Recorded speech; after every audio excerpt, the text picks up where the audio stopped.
सिंधुदुर्ग जिल्ह्याचे पालकमंत्री सन्माननीय आणि कोकणाचे नेते सन्माननीय डॉक्टर चव्हाण साहेब,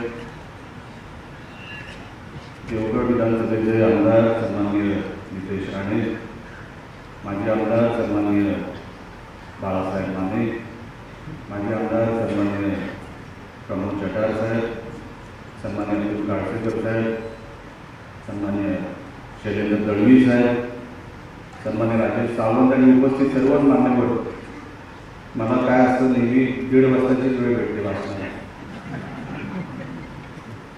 म्हणून जास्त सगळ्यांची नावं घेत नाही, म्हणून दिलगिरी व्यक्त करतो आणि माझ्याबरोबर त्याला सुरुवात करतो. ही 2024ची लोकसभा माझ्या अगोदरच्या सगळ्या शब्दांनी अतिशय चांगल्या आणि सोप्या शब्दामध्ये पुढचे 35 दिवस आपण काय करायचे आहे या दृष्टिकोनातून त्यांनी आपापली मनोगत मांडलेली आहे. आपण सगळ्यांनी लक्षात ठेवलं पाहिजे की ही जिल्हा परिषदची निवडणूक नाही, ग्रामपंचायतची नाही, आमदारकीची नाही, ही देशाची निवडणूक आहे. देशाच्या सर्वोच्च सभागृहाची निवडणूक आहे.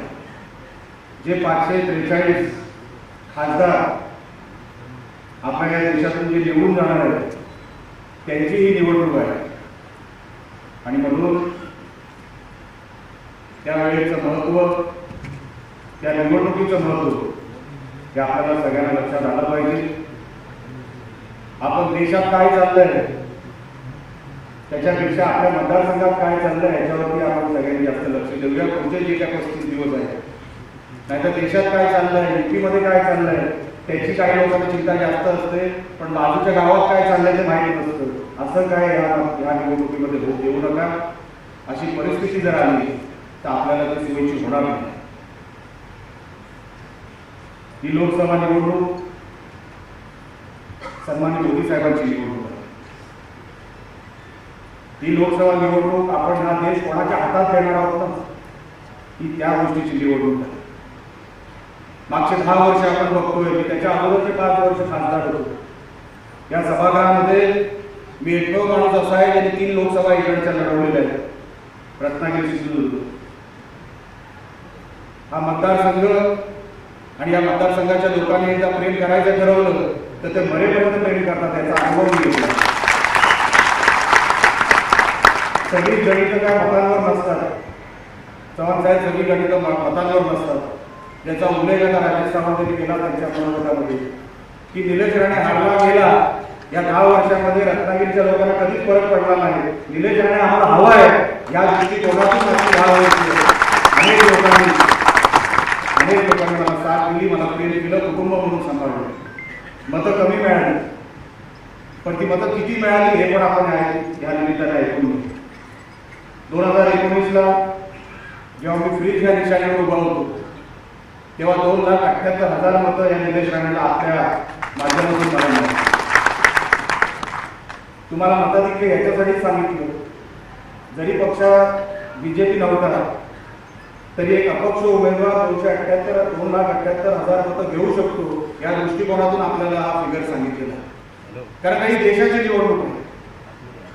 काही मुद्दे जेव्हा तुम्ही गावागावात जाता, जिल्हा परिषदेमध्ये जाता, तेव्हा तुम्हाला कळलं पाहिजे की काय सांगायचं. आपण गावात जाऊन सांगणार काय आहोत, आपण लोकांना सांगणार काय आहोत, कुठले विषय झाले नाही, खासदार जे विद्यमान आहेत ते कुठले विषय करू शकले नाही हे विषय आपल्याला सांगायचे. आपल्याला कन्व्हिन्स करायचं लोकांना की जर देश दुसऱ्याच्या हातात गेला, जर मतदारसंघ दुसऱ्याच्या हातात गेला आणि देशामध्ये मोदी साहेबांचं सरकार आलं ते तर येणारच, त्याच्यामध्ये जर आपला हा रत्नागिरी सिंधुदुर्ग नसला तर आपल्या वयाची 15 वर्ष फुकट जातील. 15 वर्ष एक पिढी गेली हो. 10 वर्ष म्हणजे एक पिढी. या 10 वर्षांमध्ये आपण कोकण रेल्वेचा विषय काढतो, हे लोकांना जाऊन सांगा. जेव्हा निलेश राणे खासदार होता तेव्हा आम्ही मागणी केली होती की या कोकण रेल्वेला डबल ट्रॅक असावा. अजूनही डबल ट्रॅक झालेला नाही. या कोकण रेल्वेला एक टर्मिनस मिळावं, टर्मिनस झालेलं नाही. या रत्नागिरी जिल्ह्याला एक एअरपोर्ट मिळावा, एअरपोर्ट झालेलं नाही. हे सगळे केंद्र सरकारचे विषय लक्षात ठेवा. इको सेन्सिटिव्ह 100 दिवसात काढून देऊ. त्या काळामध्ये आम्ही मोर्चा काढला होता 90,000 लोकांचा. माझा आकडा नाही, पोलिसांचा आकडा आहे. 90,000 लोकांचा मोर्चा काढला होता इको सेन्सिटिव्ह नको म्हणून. ते इको सेन्सिटिव्ह आम्ही खासदार झाल्यावर, सत्तेत आल्यावर 100 दिवसात काढून टाकू असं सांगणारे खासदार अजूनपर्यंत इको सेन्सिटिव्ह काढू शकले नाही.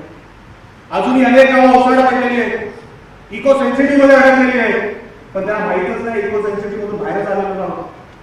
ग्रामपंचायत परवानगी देऊ शकत नाही. कुठलंही प्रशासन, कलेक्टर प्रशासन तुम्हाला परवानगी देऊ शकत नाही. अशा व्यवस्थेमध्ये आपण रत्नागिरीकर अडकलो. एक कारखाना मला दाखवावं तुम्ही. मोठ्या प्रमाणात आंबा, काजू मोठ्या प्रमाणात आहे आपल्याकडे. एक तरी कारखाना ज्याच्यातून बाय प्रोडक्ट तयार होईल, एक तरी कारखाना. आमच्या अनेक आंबा बागायतदार, काजू बागायतदार असतील, विक्रेते असतील, एक तरी कारखाना बाय प्रोडक्ट तयार करायला, फूड प्रोसेसिंग तयार करायला. अहो देवानी सगळं दिलं आपल्याला, पण आपण त्याचा उपयोगच जर करू शकलो नाही आणि आपली मुलं जर बाहेर गेली, राजापूरचे अनेक लोक इथे बसलेले असतील, तो पाचल आणि त्या भागातला जर तुम्ही तरुण बघितला तर घरी नाही. गावाची गावं ओसाड पडलेली असेल. गावाची गावं ज्या तरुणांना शेतात उतरायचं नाही, त्यांना माहित नाही नोकऱ्या कुठे आहेत. रिफायनरीला आपण विरोध केला. कोणी केला? या लोकांनीच केला. अहो ते कशासाठी? हेच खासदार जेव्हा सिंधुदुर्गात होते, जेव्हा आम्ही सिंधुदुर्गाचा एअरपोर्ट सुरू केला, तर हेच खासदार व्यासपीठावर सांगत होते की हा एअरपोर्ट आम्ही सुरू केला. त्याच्या 8 वर्षापलीकडे, त्याच्या 8 वर्षापूर्वी हेच खासदार जेव्हा खासदार नव्हते, तेव्हा आम्हाला एअरपोर्ट नको सांगणारे हेच खासदार होते. एअरपोर्ट नको, वडापावच्या गाड्या टाका, असा खासदार असतो. ज्याला एअरपोर्टच कळला नाही तो एअरपोर्ट आणणार कसा? ज्याला विकासच कळला नाही तो महामार्ग करणार कसा?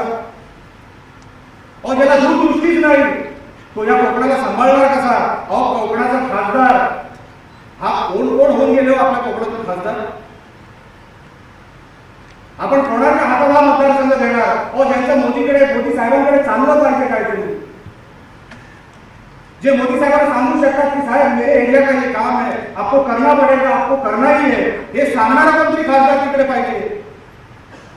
अहो ज्याला वॉचमॅन ओळखत नाही अशा खासदाराला आपण पाठवलं 10 वर्ष. त्याला ऐकायला दाखवावं लागत असेल की मी खासदार आहे, मी हल्ली टीका करत नाही, मला टीका करायची नाही, कारण का टीका करून कोणाला काही मिळत नसतं. माझा जीव तुटतो साहेब. मी 5 वर्ष या मतदारसंघाचा खासदार राहिलेलो, प्रत्येक तालुक्यात पायी फिरलेलं.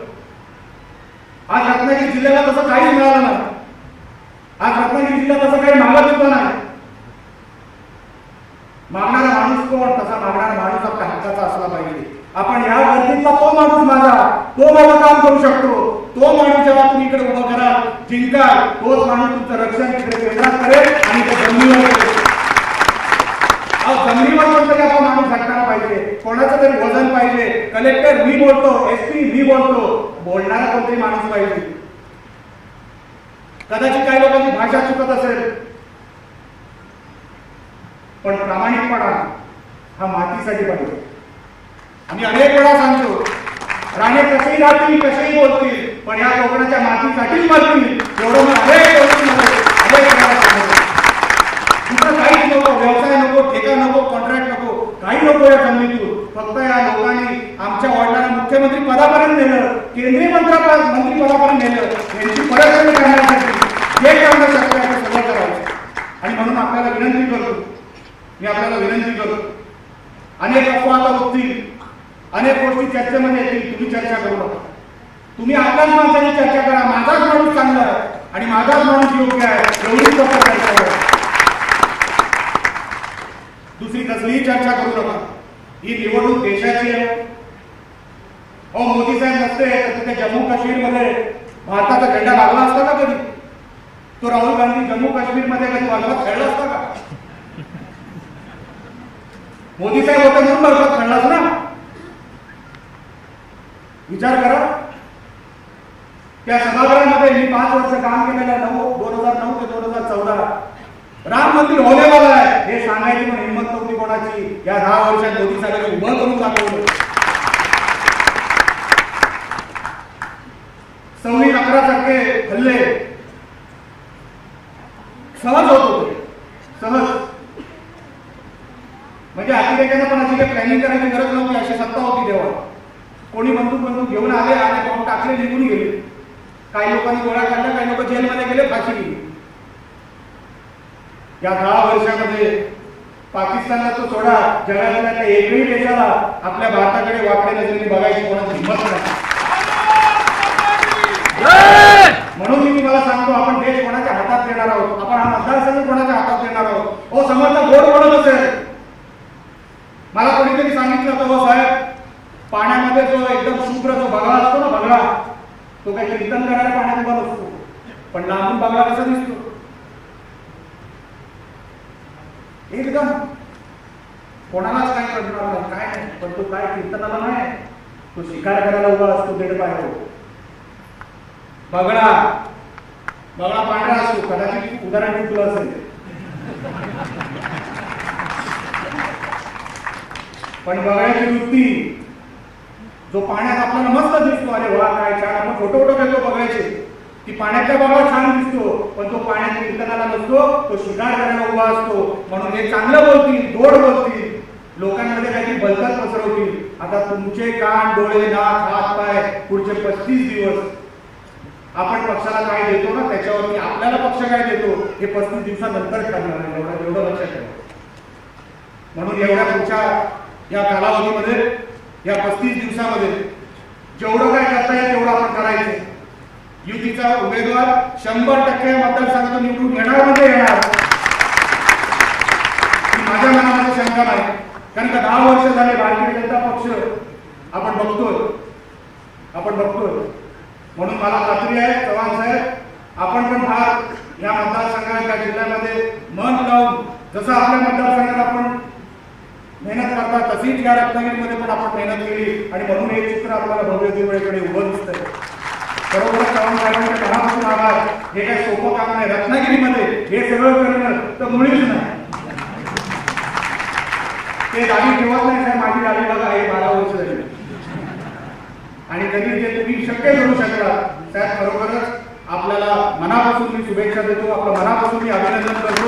आपण सगळ्यांनी येणाऱ्या 35 दिवसानंतर एवढं लक्षात ठेवा, या मतदारसंघामध्ये आपलाच उमेदवार निवडून येणार, गुलाल आपलाच उडणार, फटाके पण आपलेच वाजणार. एवढं लक्षात ठेवा. जय हिंद, जय महाराष्ट्र. एबीपी माझा, उघडा डोळे बघा नीट.